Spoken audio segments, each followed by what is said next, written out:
Good evening. My name is John Herbert. I'm going to talk basically on the other side of the coin, really, I think, from what you might be expecting.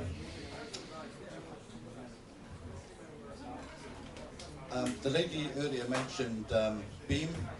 Well, I'm a member of the board of directors of Beam. I'm a member of the technical committee, and I'm a member of a few of the other committees. And I'm chairman of the Innovation and Framework Committee. I've been closely involved with Beam and therefore Green Building for a number of years.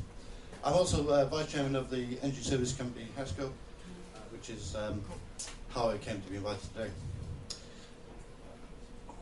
One slide about my company, which is that's what we do, and we're going to focus on energy and carbon management today.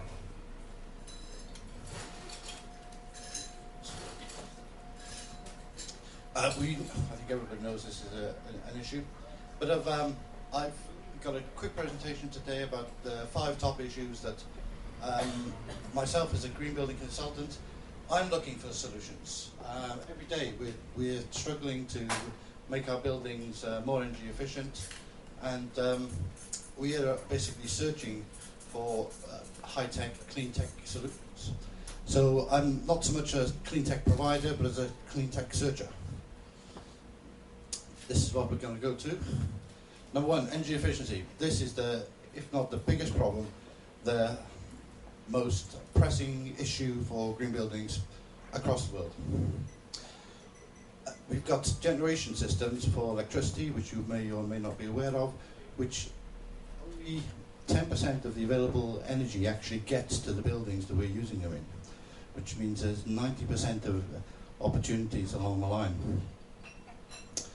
There's a very big and increasing customer demand, especially from Europe, and they're looking for products that are produced sustainably and in green factories, which we have very few of in this part of the world. So we have a big demand. There is a huge amount of power wasted in standby, but we still don't have any really good solutions for that.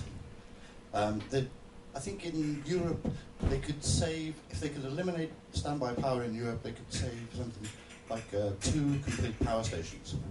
Now, if you look at that situation in China, well, they build a power station every week in China, so you can imagine the standby issues in China. Motors consume 60% of the world's global power. Again, this is an opportunity that is wasted every day. We need better motors, and we need better controls, better inverters. Lighting. We still waste far too much energy with lighting. This is a common sight in a Hong Kong building. Behind that is a very small incandescent light, and there are thousands of these burning all across the country. In Hong Kong, I don't know if you know, I know some from overseas, but it's mandatory to keep some of these lighting on 24 hours a day. That's because of the fire code. So we have to keep the lighting on, so if we do, we need to do it most as efficiently as possible. So LED or whatever's after LED. Waste, this is a very common problem. Still not solved. We've got operational issues with green buildings. These buildings are running this. I took this in the middle of the night. This is a plant room. It's not too clear from the picture. Behind there is a plant room. There's nobody in there, but the lights are on all day. Another common problem, the machine is not working, it's out of order, but all the lights are left on. Maintenance is a big issue. I've yet to see one piece of good maintenance software, because this was actually a life safety issue. Sorry. This is a life safety issue because this was protecting an ammonia chiller plant. And if you're familiar with that, that means it's very poisonous, you don't want to breathe it in. There was no maintenance done. So, this, go through this, here we go. Energy efficient solutions what are needed desperately in this, particularly in this part of the world. I've identified a couple of areas where more improved clean technology is needed. Specifically metering. This will become a bigger and bigger issue over the years, especially since we still have a lot of old meters. There's not very much automated metering in this part of the world. AMR. Very little cogeneration. Motors, as I said, there's big opportunities for motors. Control systems, very many control systems are still analog. And we haven't really got a lot of digital systems yet. And the air conditioning stroke or hot water heat pump, you can't see, you can keep bobbing around. Sorry. That's particularly interesting because you can have air conditioning and hot water at the same time from one device. The second point I want to whiz through quickly is integrated design. I'm sure a lot of the products today we're going to talk about are going to want to be involved with this part. What happens typically on many buildings, even green buildings, is that the stakeholders don't get together until it's way too late. Way too late. We have a simple curve: design impact and time. These are on a typical project. And this is the cost. To make a change near the end of the project is very expensive, but to make a change at the beginning is virtually nil. So why do we have more meetings at the end than the beginning?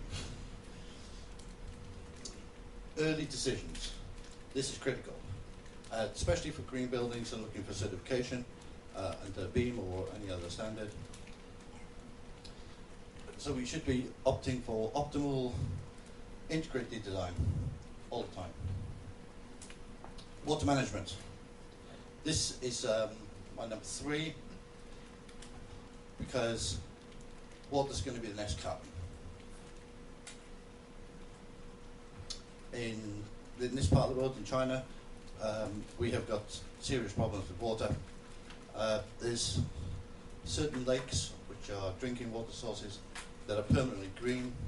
People locally would recognise the news.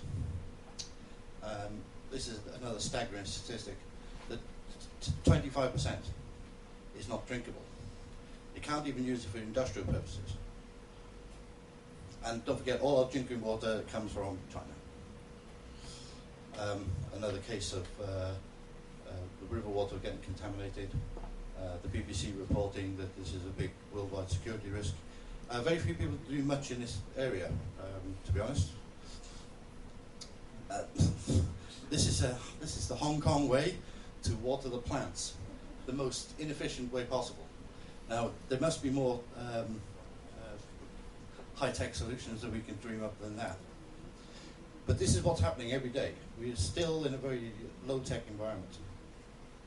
Building materials.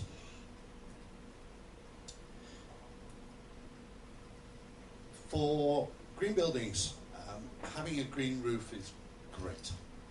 You can reduce the running costs by 10%, you can make it to look pretty, etc., etc. But the big problem is having to hold 600 mm of earth on top of a building tends to rule it out. But my question is, is there any hydroponic solutions that can be involved? I know in Japan they've got some using like lightweight earth, but why aren't we investigating this type of option? It's desperately needed because it's a low-cost way to reduce the running costs, which goes back to the energy efficiency. Renewables. We need more renewable materials, and rapidly renewable materials.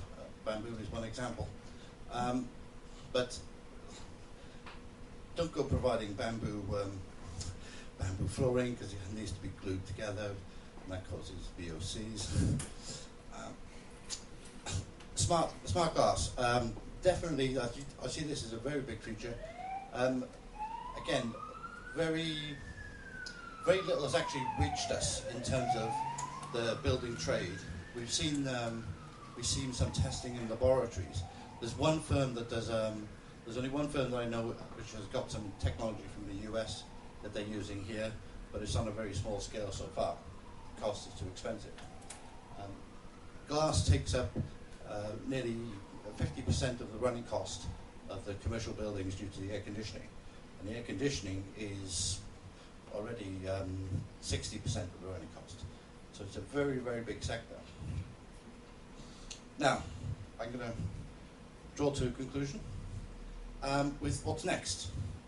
Because I know the lady before had mentioned green, but, and so I said I sit on the BEAM committee, so I should know all about green. But my question is, what's going to come next?